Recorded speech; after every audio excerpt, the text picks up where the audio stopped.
धर्म स्नेही बंधुओं, आप लोग सोनागिर आए। कैसे आए? बस से आए, गाड़ी से आए, है ना?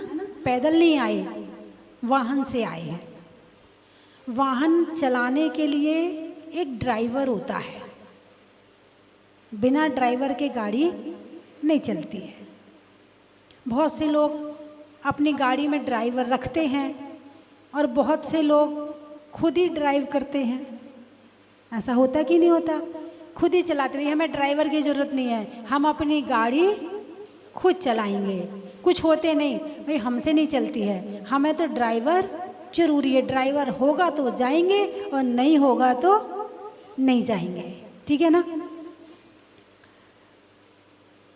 ड्राइवर दूसरा है, गाड़ी हमारी है। ड्राइवर दूसरा है और गाड़ी हमारी है। लेकिन ड्राइवर हमारे इशारे पर गाड़ी को चलाता है। हमने कहा हमें सोनागिर जाना है तो वो सोनागिर लेके आएगा। हम उससे कहेंगे हमें जहाजपुर जाना है तो वो जहाजपुर लेके जाएगा। हम कहेंगे उसके अनुसार गाड़ी चलेगी, हाँ या ना? और ड्राइवर अपनी मर्जी से चलाए तो आप क्या करोगे? बस भाई रहने दे, नहीं चाहिए मुझे ड्राइवर, हम दूसरा देख लेंगे, हैं? तो तेरी छुट्टी यहाँ से, हम तुझे अपनी गाड़ी नहीं दे सकते। क्यों? क्योंकि तू मेरी मर्जी से नहीं चलाता है, तू अपनी मर्जी से गाड़ी चलाता है। ऐसा होता कि नहीं होता? ठीक है। प्रोग्राम होता है, जैसे अभी कलश स्थापना का प्रोग्राम हुआ था, कभी दीक्षा का प्रोग्राम होता है, कभी दीक्षा दिवस का प्रोग्राम होता है ना? तो प्रोग्राम निश्चित हो जाता है ना? दीप प्रज्वलन होगा, चित्र अनावरण होगा, मंगलाचरण होगा, फिर मुख्य अतिथि आएंगे, फिर उनका सम्मान होगा, फिर उसके बाद में दीक्षा हो रही होगी तो दीक्षा होगी, या किसी की विनयांजलि होगी, या कोई सांस्कृतिक कार्यक्रम, सब निश्चित हो जाता है प्रोग्राम। लेकिन उस प्रोग्राम को संचालन करने वाला एक व्यक्ति होता है। उस प्रोग्राम को संचालन करने वाला एक व्यक्ति होता है जो उस प्रोग्राम को संचालित करता है कि आप दीप प्रज्वलन करता आएंगे। तो वो भी कई तरह से होता है। संचालक के हाथ में उस पूरे प्रोग्राम की बागडोर है, उस पूरे प्रोग्राम का नियंत्रण है। उसे कौन सा कार्यक्रम कितने बजे करवाना है, कितनी देर का करवाना है, कब करवाना है, और जो कार्यक्रम हो रहा है उसके लिए क्या बोलना है, ये किसके हाथ में होता है?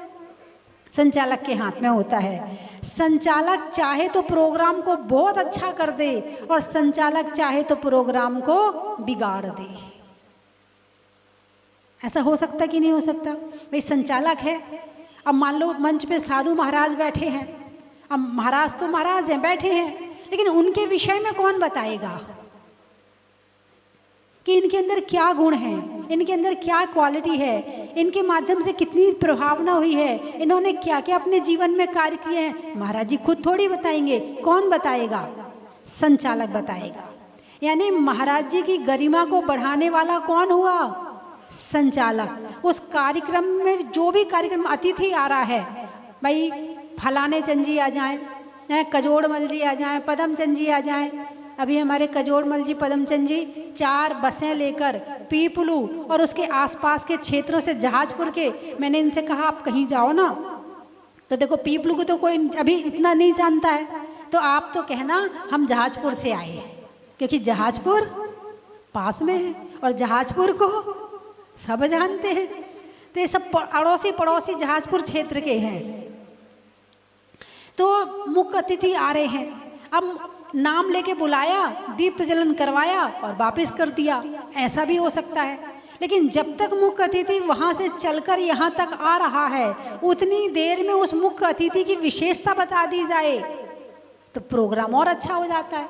जिस प्रोग्राम की विशेषता बता दी जाती है उसके प्रति आकर्षण होता है, उसके प्रति रुचि होती है, उसके प्रति गरिमा आती है, उसके प्रति गौरव आता है। कब? जब संचालक उसके प्रति कुछ कहता है तब, और सीधा सीधा बुला ले और आपको कर दे। भाई कपड़े हैं, कपड़े पहनते हो, सिंपल सिंपल कपड़े पहन लो, और एक डिज़ाइन वाले कपड़े पहन लो, एक अच्छे प्रिंट वाले कपड़े पहन लो, एक महंगे वाले कपड़े ही तो पहन रहे हो, है तो कपड़े ही, लेकिन एक कपड़े में अट्रैक्शन है और एक कपड़े में अट्रैक्शन नहीं है। ऐसे ही संचालक होता है, संचालक चाहे तो अपनी वाणी के द्वारा उस कार्यक्रम में रंग भर देता है और संचालक चाहे तो अपनी वाणी के द्वारा रंग में भंग कर देता है। तो उस कार्यक्रम का संचालक कौन है, संचालन कौन कर रहा है? संचालक, है ना, कोई भी हो सकता है, बहुत से लोग हैं अपने अपने करते हैं। यदि कोई संचालक अच्छा बढ़िया है तो संचालन प्रोग्राम कहते भाई बहुत अच्छा कार्यक्रम हुआ, आज वो आए थे, उन्होंने ऐसा कहा था, उन्होंने ऐसा कहा था, सब जाके याद करते हैं। और संचालक ढीला पोला हो, ढंग से बोलने वाला ना हो, तो कार्यक्रम कितना अच्छा हो वो उसको गड़बड़ कर देगा, है ना। ठीक है, ड्राइवर की गाड़ी की बात हो गई, प्रोग्राम की बात हो गई। अब अपने जीवन के संचालन की बात कर लें कि हमारे जीवन का संचालन कौन कर रहा है, हमारे जीवन की गाड़ी का ड्राइवर कौन है? कोई बता सकता है कि आपकी जीवन रूपी गाड़ी का ड्राइवर कौन है? अरे बोलिए ना। आपके घर वाले हैं, वो जैसा कहते हैं आप वैसा करते हैं, नहीं है? तो फिर आपके जीवन का संचालक कौन है? भाई गाड़ी हमारी और ड्राइवर तो दूसरे ही है। इस समय हमारी गाड़ी को ड्राइव हम नहीं कर रहे हैं, इस समय हमारी गाड़ी में ड्राइवर है, और जो ड्राइवर है हम तो सो गए हैं, और ड्राइवर को जहां मन आता है वहां गाड़ी ले जाता है। यानी मोह हमारी गाड़ी का ड्राइवर है। कौन है? मोह हमारी गाड़ी का ड्राइवर है, और हम गाड़ी में बैठ के हमें नींद आ गई है तो हम तो सो गए हैं, और ऐसे सोए हैं कि जागने का नाम ही नहीं लेते हैं। और मोह को जहाँ मन आता है वहाँ गाड़ी लेके जाता है। और मोह का मतलब कषाय, कल चर्चा हुई थी ना कषाय पर। कषाय कितनी होती है? बोलिए ना, कितनी होती है? 4, केवल 4 ही होती है। यदि कषाय 4 हो ना तो कब की खत्म कर दें, 4 ही तो हैं, कब की खत्म करके सुखी हो जाएं। मगर कषाय 25 हैं। चलो 25 ही हैं, 25 को ही ख़त्म करने में कौन सी बड़ी बात है? 4 को कर सकते तो 25 को भी कर लेंगे। लेकिन ये कषाय इतनी गहरी में बैठी हुई हैं, इतने अंदर में बैठी हुई हैं कि ये हमारी गाड़ी को कब कहाँ ले जाते हैं हमें पता ही नहीं चलता है। अच्छा, आपको क्रोध आता है तो आपको पता चलता है कि क्रोध आ रहा है? भाई सामने से गाड़ी आ रही है तो आपको दिख रही गाड़ी आ रही है, आ रही है, आ रही है, आ रही, रुकी, खड़ी हो गई, गाड़ी आ गई, दिख रहा है आपको। तो क्रोध जब आता है तो आपको पता चलता है कि क्रोध आ रहा है। अरे बोलिए ना। जब क्रोध आता है तो क्रोधमय हो जाती है। क्रोध अलग और हम अलग नहीं रहते हैं, हम क्रोधमय हो जाते हैं। उस समय पर हमें ये पता चलना चाहिए कि मुझे क्रोध देखो आ रहा है। यदि किसी को ये पता चलने लगे कि मुझे क्रोध आ रहा है तो वो उसे वापस भेज सकता है। लेकिन जब पता ही नहीं चलता कि आ रहा है तो फिर वो आ ही जाता है, वापस भेजने का मौका ही नहीं मिलता है। तो हमारी गाड़ी का ड्राइवर कौन हुआ? गाड़ी हमारी और ड्राइवर क्रोध। गाड़ी हमारी, ड्राइवर क्रोध, ड्राइवर मान, ड्राइवर लोभ, और इन सब का मालिक जो है ना वो मोह है। हास्य, रति, अरति, शोक, भय, जुगुप्सा, स्त्री वेद, पुरुष वेद, नपुंसक वेद, ये 25 कषाय का जो मालिक है वो है मोह। मिथ्यात्व, सम्यक मिथ्यात्व और सम्यक प्रकृति, ये 28 प्रकृतियां मिलकर के ये जो मोह हैं वो हमारी गाड़ी को ड्राइव कर रहे हैं। कभी क्रोध अपनी तरफ खींच लेता है, कभी मान अपनी तरफ खींच लेता है, कभी मायाचारी अपनी तरफ खींच लेती है, कभी लोभ खींच लेता है, कभी हंसाने में ले जाता है ये, कभी रुलाने में ले जाता है, कभी भयभीत करने में ले जाता है, कभी द्वेष करने में ले जाता है, कभी राग करने में। और बस ऐसी झंझावात की तरह हमारी गाड़ी दिन भर दौड़ती रहती है।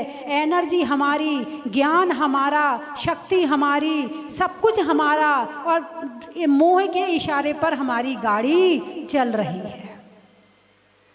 संचालन करने वाला कौन है? हाँ, अब जैसे भगवान है, गाड़ी तो गाड़ी है और गाड़ी जीव की है।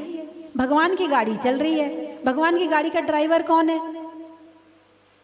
अरे बोलिए ना, वो अपनी गाड़ी के ड्राइवर खुद हैं। इसीलिए ये कषाय उनका पीछा छोड़ दिया उन्होंने, इसलिए कषाय उन्हें छोड़कर भाग गई हैं। कह रही इनके पास हमारा काम चलने वाला नहीं है। हम कहते हैं गुस्सा करो, ये गुस्सा ही नहीं करते। हम कहते हैं मान करो, ये मान ही नहीं करते। हम कहते हैं मायाचारी करो, ये मायाचारी नहीं करते। हम कहते हैं लोभ करो, ये लोभ नहीं करते। हम कहते हैं हंसो, ये हंसते नहीं है। हम कहते हैं रो, ये रोते नहीं है। ये कुछ नहीं करते हमारे इशारे पर। तो सारी कषाय इनको छोड़ करके भाग गई। क्यों? जिसकी बात मानोगे ना वही तुम्हारे पास रहेगा। तुम्हारे पास कौन रहता है? जो तुम्हारी बात मानता है, या तुम जिसकी बात मानते हो। जो बात मानता है उसके पास रहने का मन करता है। आप कषायों की बात मानते हो तो कषाय जड़ जमा के बैठ गई है। ये तो मेरी बड़ी बात मानता है, ये तो मेरा बहुत बड़ा भक्त है। क्या है? किसके भक्त हो? पारसनाथ के कि कमठ के? अरे बोलिए ना, किसके भक्त हो? पारसनाथ के? देख लो किसके भक्त हो, कमठ के भक्त हो कि पारसनाथ के भक्त हो। पारसनाथ ने 10 भाव तक क्षमा करी और कमठ ने 10 भाव तक उपसर्ग किया। ठीक है, तो आप क्षमा करते हो कि नहीं करते हो सामने वाले को? देख लो। आजकल पति पत्नी को क्षमा नहीं करता और पत्नी पति को क्षमा नहीं करती। तुम औरों की बात तो छोड़ो, माँ बेटे को क्षमा नहीं करती, बेटा माँ को क्षमा नहीं करता, औरों की बात तो छोड़ो। जब पति पत्नी एक दूसरे को क्षमा नहीं कर पा रहे तो और किसको क्षमा कर पाओगे? यदि क्षमा है तुम्हारे अंदर तो तुम पारसनाथ के भक्त हो। और यदि बैर बांधते हो, क्रोध करते हो, लोगों को परेशान करते हो तो किसके भक्त हो? अरे बोलिए ना, अरे जोर से बोलिए। कमठ के नहीं? अच्छा, काम तो कमठ के करो और भक्त पारसनाथ के रहो, ऐसा कैसे हो सकता है? भक्त पारसनाथ के हो और काम, जोर से बोलो, डर लग रहा है। कमठ अच्छा नहीं है क्या? अब तो कमठ को सम्यक दर्शन प्राप्त हो गया। तो कमठ, काम किसके हैं? कमठ के। और भक्त किसके हैं? अच्छा, राम के भक्त हो कि रावण के भक्त हो?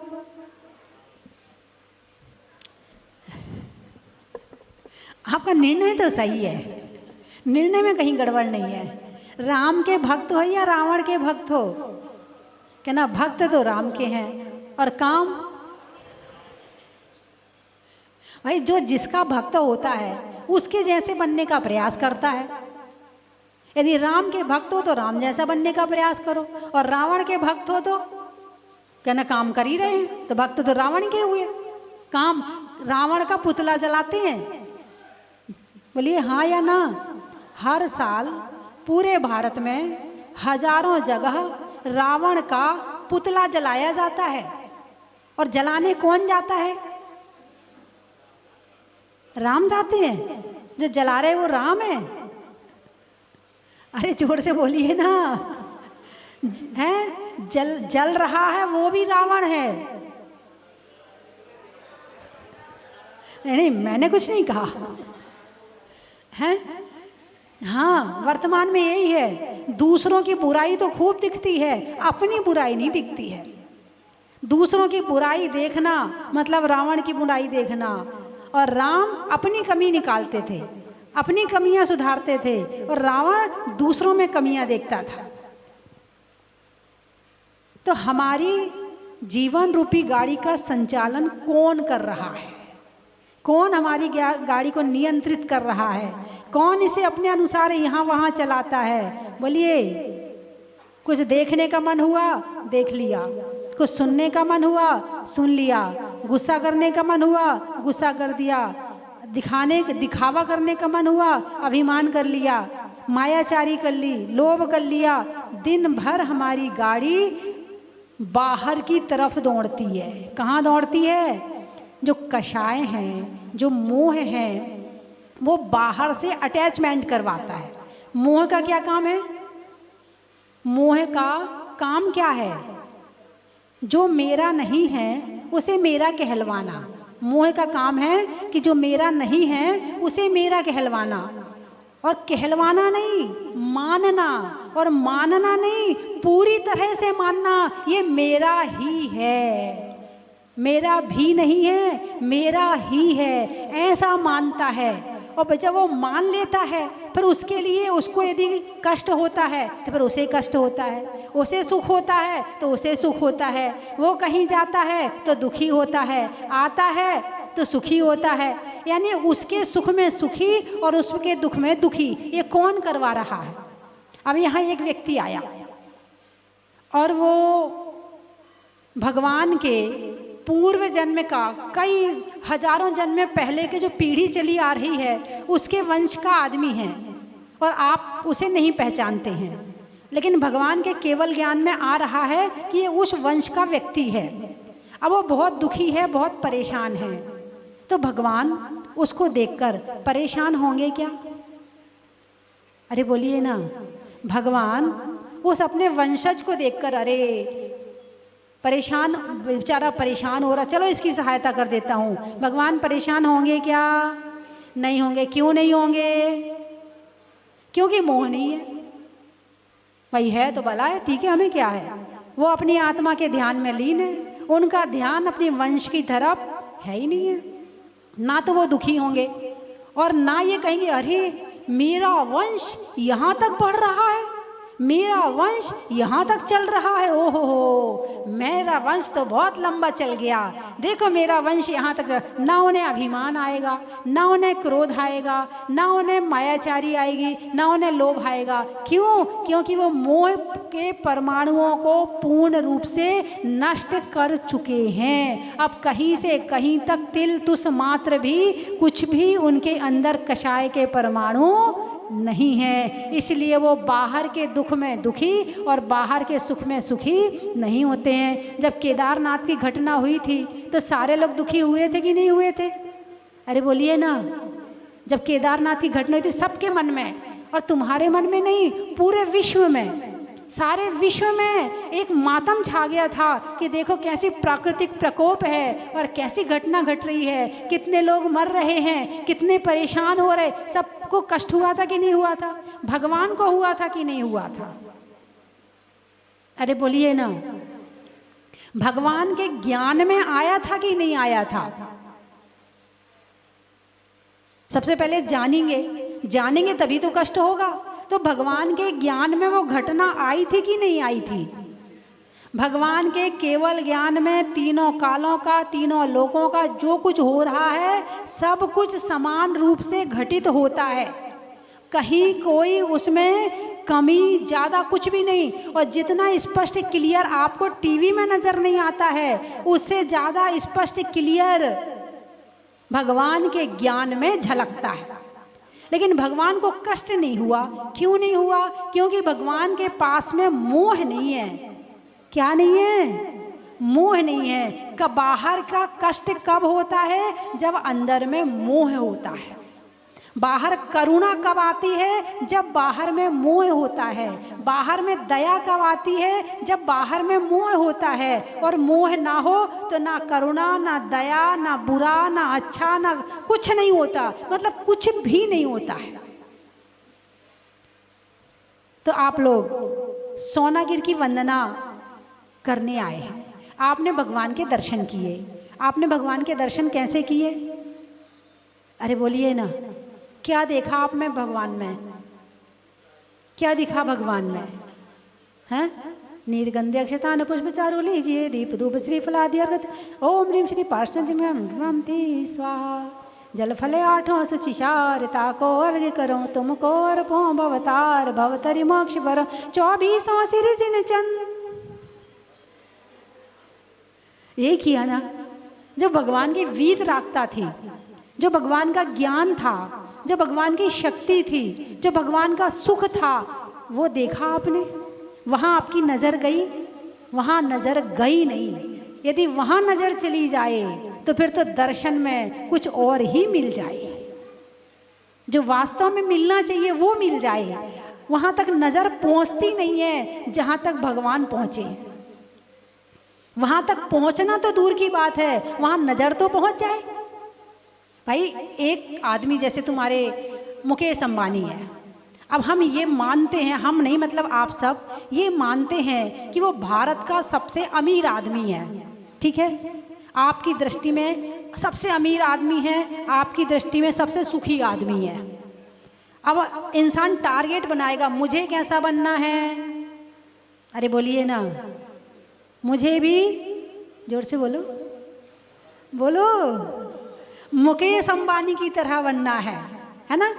एक टारगेट बनाया आपने, अब उसकी तरह बनना है तो आप खोज करोगे, कितनी प्रॉपर्टी है उसकी, कितना बैलेंस है उसका, कितने पेट्रोल पंप चल रहे हैं, कितने मॉल चल रहे हैं, कितनी फैक्ट्रियां चल रही हैं, कितना उत्पादन हो रहा है, कितना आ रहा है, कितना जा रहा है, कितने करोड़ आते हैं, कितने करोड़ जाते हैं, कैसे में जियो की कंपनी, यानी सारी चीज़ का मुआयना करोगे, हाँ या ना? अरे बोलिए ना, करोगे कि नहीं करोगे? क्यों? क्योंकि आपको उसके जैसे बनना है। केवल तारीफ नहीं करोगे, हाँ बहुत अच्छा है, बहुत बढ़िया है, बहुत बढ़िया है, इतना नहीं कहोगे। अब उसके जैसे बनने का प्रयास कर रहे हो तो फिर सारी चीज़ जानने का, वो इतना बड़ा आदमी कैसे बना, पहले तो बहुत वो गरीब था, उसके पास में तो कुछ भी नहीं था, उसने कैसे प्रोग्रेस करी, वो कैसे धीरे धीरे आगे बढ़ा ताकि वो मुकेश अंबानी बन गया और आज भारत का सबसे अमीर आदमी बन गया, ठीक है ना। ऐसे ही आप भगवान के दर्शन तब करोगे जब उनके सुख को जानोगे, जब उनकी शक्ति को जानोगे, जब उनके ज्ञान को जानोगे, जब उनके दर्शन को जानोगे कि हाँ भगवान को ये ज्ञान कैसे मिला, भगवान को केवल ज्ञान कैसे हुआ, भगवान को अनंत सुख कैसे हुआ, भगवान ने ऐसा कौन सा काम किया कि वे अनंत सुखी हो गए। जब ये जानोगे ना तो उस जानने में तुम्हारे वास्तविक दर्शन होंगे। और वहाँ की अर्घ चढ़ा लिया, कर लिया है, वो तो ठीक है, एक औपचारिकता है कि हम बड़े हैं, भगवान हैं तो उन्हें अर्घ चढ़ाना चाहिए इसलिए चढ़ा लिया। बाकी इससे ज़्यादा अंदर की और कोई भावना उत्पन्न नहीं होती है। तो जहाँ भगवान पहुँचे हैं वहाँ हमारी नज़र पहुँच जाए। क्या? जहाँ भगवान पहुँचे हैं वहाँ हमारी नज़र पहुँच जाए, और जब वहाँ नज़र पहुँचेगी तो फिर प्रयास और पुरुषार्थ प्रारंभ होगा। जब तक नज़र ही नहीं पहुँची है तो अर्घ ही चढ़ाते रहोगे। ओम ह्रीं श्री चंद्र प्रभु जिनेन्द्र अर्घ प्रांति स्वाहा, ओम ह्रीं श्री पार्षद जिनेन्द्र, ओम ह्रीं श्री मुनीश्वरनाथ जिनेन्द्राय, ओम ह्रीं श्री शांतिनाथ जिनेन्द्राय, ओम ह्रीं श्री आदिनाथ जिनेन्द्राय। अर्घ ही चढ़ते रहेंगे। अर्घ चढ़ाना छोड़ मत देना। ये मत सोचना कि माता जी ने अर्घ तो चढ़ाना जरूरी है, नज़र वहाँ जाए तो भी जरूरी है और ना जाए तो भी जरूरी है। अर्घ तो चढ़ाना ही चढ़ाना है, लेकिन अर्घ चढ़ाकर अर्घ में सीमित नहीं रहना है, उसके आगे भगवान तक पहुँचना है। कि हमारी गाड़ी का संचालन मोह कर रहा है और भगवान की गाड़ी का संचालन वो स्वयं उसके ड्राइवर है। तो हमें भी क्या करना है? हमें भी अपनी गाड़ी का संचालक स्वयं बनना है। यदि हमारा संचालन रहेगा तो हमारी गाड़ी हमारे अनुसार चलेगी, और मोह संचालन करेगा तो फिर वो अपने अनुसार चलाएगा। तुम्हें कहाँ बैठाना है, तुम्हारा मन करेगा यहाँ बैठ जा। तुम्हें लगता है कि तुम्हारा मन किया है? नहीं नहीं नहीं नहीं, तुम्हारे मन में विचार मोह ने भरे हैं कि चल यहाँ से उठ और वहाँ बैठ जा। फिर कोई सामने आया तो तुम्हारे मन में आया इसको ऐसा बोल दें। तुम्हारे मन में माध्यम तो मन है, लेकिन बोलने वाला कषाय है। चाहे प्रेम की बात हो, चाहे राग की बात हो, चाहे कलेश की बात हो, चाहे क्रोध की बात हो। ये जैसे चित्र होता है, एक लाइन खींच दी, अब उसमें रंग भरना है। ऐसे ही हमारा मन है, इस मन में विचार भरने वाली कषाय है, ये मोह है। ये अपने अनुसार इस मन को चलाता है। यदि मन कहे कि चलो होटल में जाकर पिज़्ज़ा बर्गर खाना है और तुमने कहा नहीं बिल्कुल नहीं जाएंगे, चाहे कुछ भी हो जाए। जो कुछ खाना है यहीं खाना है, घर में खाना है। तो समझना मोह ने संचालित किया तो था, लेकिन आपने उसकी बात नहीं मानी और आप घर में ही रह गए। ये पुरुषार्थ आपका हो गया। मोह तरह तरह से प्रलोभन देता है, तरह तरह से यहाँ वहाँ भटकाता है, लेकिन तुम्हारी आत्मा यदि जागृत रहे तो तुम उसकी बात नहीं मानोगे और अपना संचालन खुद ही करोगे। और धीरे धीरे धीरे धीरे करके इस मोह रूपी ड्राइवर को हटा करके अपनी गाड़ी का संचालन तुम स्वयं करने लगोगे। ये ताली बजाना अच्छे से बजा लो, है ना। आजा बेटा आजा, चला जा बेटा चला जा। कौन कर रहा है? अच्छे कपड़े लाना है, ऐसी डिज़ाइन के लाना है, ऐसे नहीं मिले तो लड़ाई झगड़ा करना है, डायमंड सेट चाहिए, नहीं मिलेगा तो लड़ाई झगड़ा करेंगे। ये कौन करवा रहा है? अरे बोलिए ना। हाँ, ऐसा खाना चाहिए, ऐसा खाना नहीं मिला तो फिर देखो घर में कलेश कर देंगे, शांति नहीं रहने वाली। ऐसा कर लेना, नहीं तो हम देख लेंगे तुम्हें। तुमने ऐसा बना के नहीं रखा ना तो फिर देख लेना हम क्या करेंगे। तुमने डायमंड सेट नहीं दिलवाया ना, फिर देखना हम क्या करेंगे। ये कौन कहलवा रहा है? ये उन वस्तुओं के प्रति मोह कहलवा रहा है। और यदि तुम्हारी आत्मा जागृत हो जाए, अरे क्या है, डायमंड सेट आ भी जाएगा तो कितना पहन लेंगे। किसी शादी में गए तो 1 दिन पहन लिया, किसी के घर गए तो 2 दिन पहन लिया। अब 2 दिन के पीछे इतना कलेश करें, घर वालों को परेशान करें, नहीं चाहिए, हम तो नकली वही पहन लेंगे, कोई दिक्कत नहीं है। ये आपने अपने मन पर पुरुषार्थ के द्वारा विषय प्राप्त कर ली। आपने अपनी गाड़ी की स्वयं ड्राइव कर ली, नहीं चाहिए, संतोष कर लिया। ये संतोष आया ना, यानी गाड़ी तुम्हारे हाथ में है। और इच्छाएं जो सुबह से शाम तक जो परेशान कर रही हैं, समझना गाड़ी मोह के हाथ में है। आज से समझ लेना कि तुम्हारी गाड़ी को कौन ड्राइव कर रहा है। और तुम्हें ड्राइव करना हो तो अपने हाथ में कमांड ले लेना, अपने हाथ को से उसे नियंत्रित करना कि मुझे कहाँ जाना है, मुझे क्या करना है, मैं क्या करना चाहता हूँ, ये मैं अपने लिए करूँगा। एक महिला थी, गांव की बात है।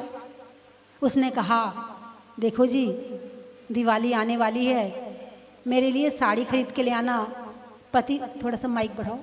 पति उसका वकील था, रोज़ शहर में जाता था। सच्ची घटना बता रही है आपको। रोज़ शहर में जाता था और तो वहाँ देर से पहुँचता और निकलने में देर हो जाती, तो वो रोज़ साड़ी लेकर नहीं आ पाता। 1 दिन हो गए, 2 दिन, रोज़ कहती। उसके अंदर की इच्छा तीव्र हो रही और एक दिन तो उसने कलेश कर दिया घर में, खूब लड़ाई झगड़ा किया कि अब तुम देखना अब मैं क्या करती हूँ। इधर पति तो गया वकालत करने के लिए और इधर पत्नी ने अपने दोनों बच्चों को हाथ में पकड़ा और जाके कुएं में कूद गई। किसने कुदाया? अरे बोलिए ना। ये आत्महत्या किसने करवाई? नई साड़ी पहन लेते तो भी दीपावली हो रही थी, पुरानी पहन लेते तो भी दीपावली हो रही थी। अब साड़ी से तो दीपावली होती नहीं है। दीपावली तो मन से होनी चाहिए, दीपावली तो उत्साह से होनी चाहिए, दीपावली तो अपने भावों से होनी चाहिए। लेकिन लोग साड़ी से दीपावली मनाते हैं और ना मिले तो कलेश करते हैं। तो दिवाली में खुशी होनी चाहिए तो कलेश हो जाता है। तो कलेश दीपावली है या खुशी दीपावली है? अरे बोलिए ना, खुशी दीपावली है। और साड़ी के लिए आपने कलेश कर दिया तो दीपावली मनाई कि नहीं मनाई? नहीं मनाई। दिवाली के दिन तो भगवान मोक्ष गए थे और यहाँ कलेश हो रहा है कपड़ों के पीछे। भगवान तो कपड़ों को छोड़ के मोक्ष चले गए थे और तुम्हारे कपड़ों के पीछे कलेश हो रहा है दिवाली में। दिवाली तो छोड़ने का समय है, भगवान ने सब कुछ छोड़ा था, तुम भी छोड़ो। अब वो महिला जो है दोनों बच्चों को लेके कूद गई। लोगों को पता चला, लोग दौड़े दौड़े आए, निकाला। जब निकाला तो बच्चे तो दोनों मर गए और वो जिंदा निकल आई। अब बताओ उसे जीवन भर कितना पछतावा होगा। एक साड़ी के पीछे 2 बच्चों को मार दिया। एक खत्म हो जाए किसी का बच्चा, सारी जिंदगी भूल नहीं पाता वो। और खुद की गलती से 2-2 बच्चे खत्म हो गए, वो कभी भूल पाएगी? पश्चाताप सारी जिंदगी रहेगा। तो ऐसा काम मत करो कि बाद में पछताना पड़े। अभी संतोष धारण कर लो, अभी अपने मन को शांत कर लो, अपने आप को शीतल कर लो। कई बार तो छोटी छोटी लड़ाई में तलाक हो जाते हैं और फिर बाद में पछताते रहते, हाय मैं क्यों लड़ी, हाय मैंने ऐसा क्यों कहा, वहाँ वो पछता रहा है मुझे कर देना चाहिए था। फिर पछताते रहते दोनों बैठ के। फिर दोनों कहते, बोले माता जी आप ऐसा आशीर्वाद दो कि ससुराल वाले मुझे बुला लें। हाँ हाँ, बहुत आती हैं, बहुत आती हैं। अरे जब रह रहे हो ना तभी शांति से रह लो। कहीं तो रहना है जिंदगी में, यहाँ नहीं रहोगी तो कहाँ रहोगी? पीहर में रहोगी। पीहर में कितने दिन तुम्हें शांति मिलेगी? माँ बाप तुम्हें कितने दिन प्यार करेंगे? हैं 15 दिन महीने भर के बाद में माँ बाप भी कहेंगे लौट के आ गई, कहीं नहीं टिकी। कहेंगे नहीं, कहेंगे कि कहीं नहीं टिकी, ससुराल गई वहाँ भी ना टिकी, यहाँ भी लड़ती रहती है। और दिन भर टॉर्चर करेंगे। कौन? अपनी माँ ही करेगी, अपने पिता और अपना भाई ही करेगा। इससे अच्छा है कि अपने ससुराल में शांति से रहो। माँ कितना भी प्यार दिखाती हो, जो बेटी ससुराल में बैठी है माँ कितना भी प्यार दिखा ले, उसका घर का ठिकाना तो ससुराल ही है। ज़्यादा प्यार दिखाने वाली माँ बेटी को घर में वापस बुला लेती है। क्यों? जब किसी को बाहर का सपोर्ट मिलता ना तो वो शेर हो जाता है। मेरी माँ है, देख लेंगे हम भी तुम्हें, मेरे पिताजी हैं, देख लेंगे हम तुम्हें। और जब वापस आती है तो फिर वही पछताती है। और पछताती भी नहीं है, अंदर अंदर तो पछताती है और ऊपर ऊपर से उसकी ससुराल वालों की बुराई करती है। और अंदर अंदर पछताती, मेरी बेटी में खोट है, यही बहुत गुस्सा करती है, यही बहुत लड़ती है। बोलिए हाँ या ना, ऐसा होता कि नहीं होता? तो ये अपनी गाड़ी का संचालन अपने हाथ में लो, अपने आप को शांत रखो, अपने मन को शांत रखो। ज़्यादा क्रोध ड्राइवर में को देकर के ज़्यादा क्रोध मत करवाओ, ज़्यादा मान अभिमान मत करवाओ। जो हो गया सो भूल जाओ और आगे की सुधार लो। बात समझ में आ गई? अरे बोलिए ना। तो आज से गुस्सा करने का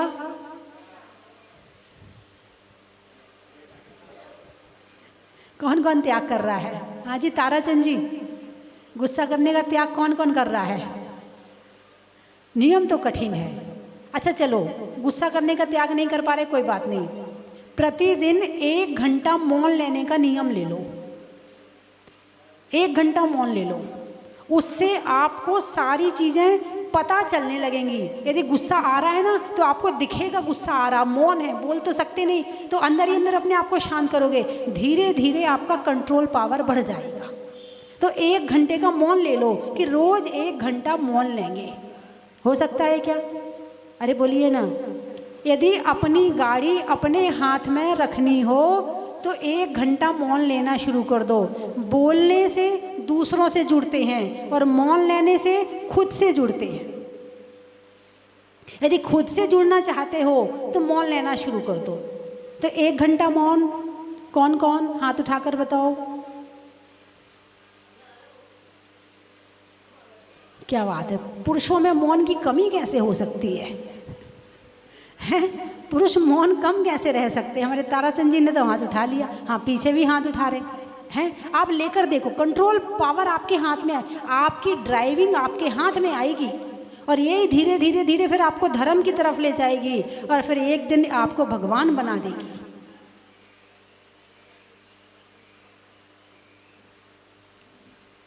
तो बंधुओं,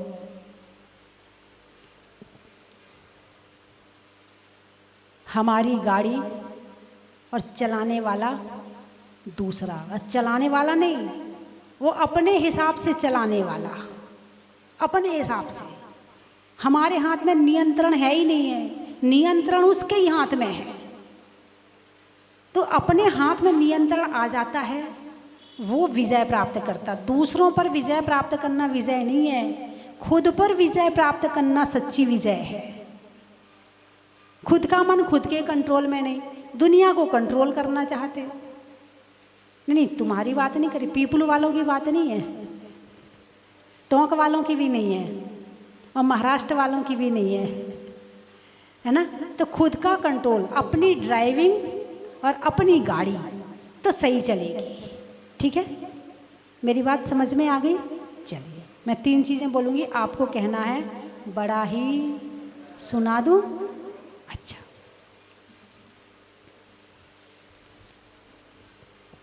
अंगुली में रिंग का, जंगल में सिंह का, और हमारी अपनी ड्राइविंग का, बाग में बाड़ी का, महिलाओं में साड़ी का, माचिस में काड़ी का, और हमारी अपनी गाड़ी का,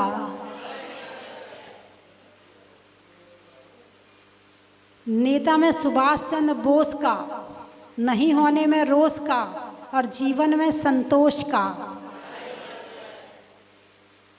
पर्वत पर झरने का,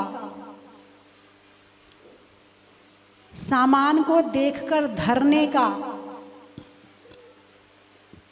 और हमारी अपने जीवन में इच्छाओं को कम करने का। इच्छा कम कौन कौन करेगा? हाथ उठाकर बताओ। इच्छा कम करने की प्रयास और पुरुषार्थ करेंगे? उठाइए हाथ, देखूं जरा किस किस को प्रवचन समझ में आया। टीवी में देखने वाले भी उठा लें। बहुत बढ़िया, ठीक है।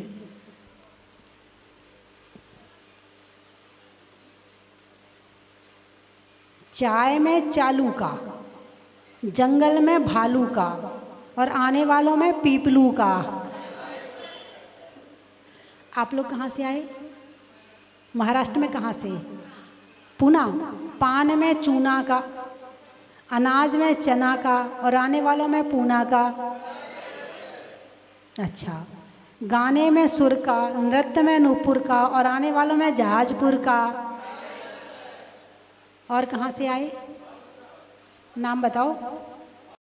सतियों में अनंग सरा का, और आने वालों में मालपुरा का। चाकसू। अच्छा। खुशी के आंसू का, घर में सासू का, और आने वाले में चाकसू का।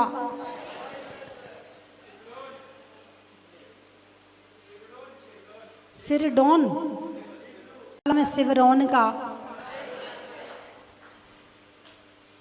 और कहाँ से आए?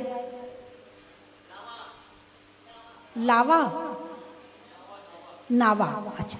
मिठाइयों में मावा का, शादियों के सावा का, और आने वालों में नावा का।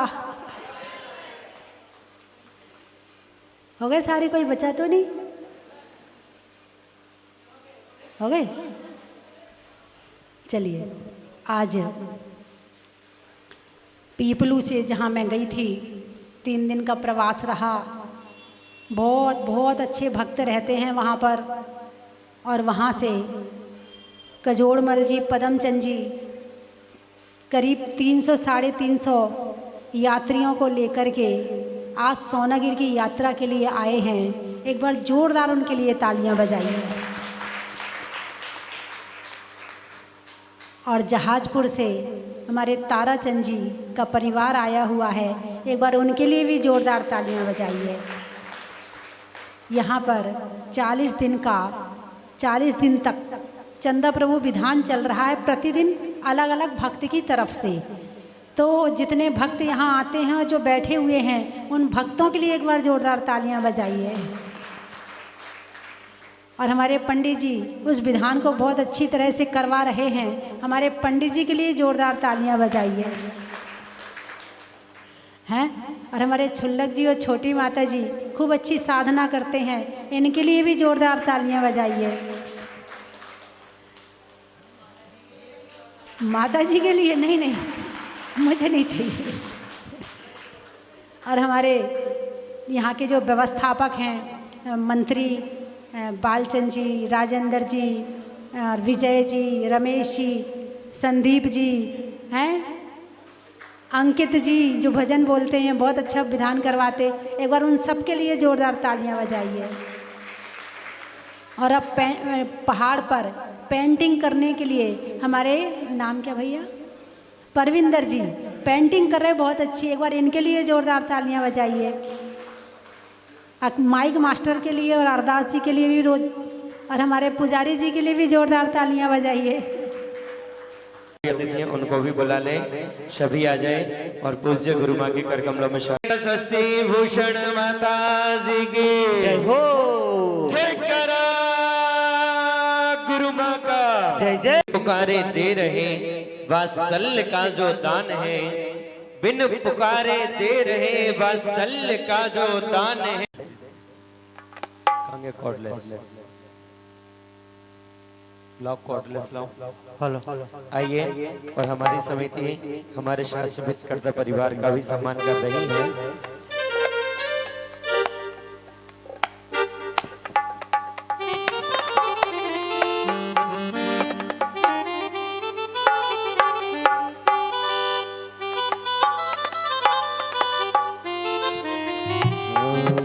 आइए दो महिलाएं आ जाए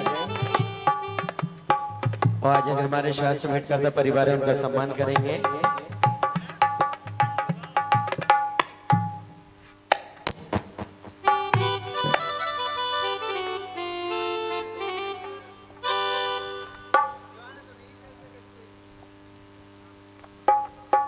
और जो प्रथम शास्त्र भेंट करता है सम्मानित श्री कुंदुनाथ जी, आपका भी हमारी समिति सम्मान करना चाह रही है, आप भी आगे आ जाएं। सम्मान कर रही है।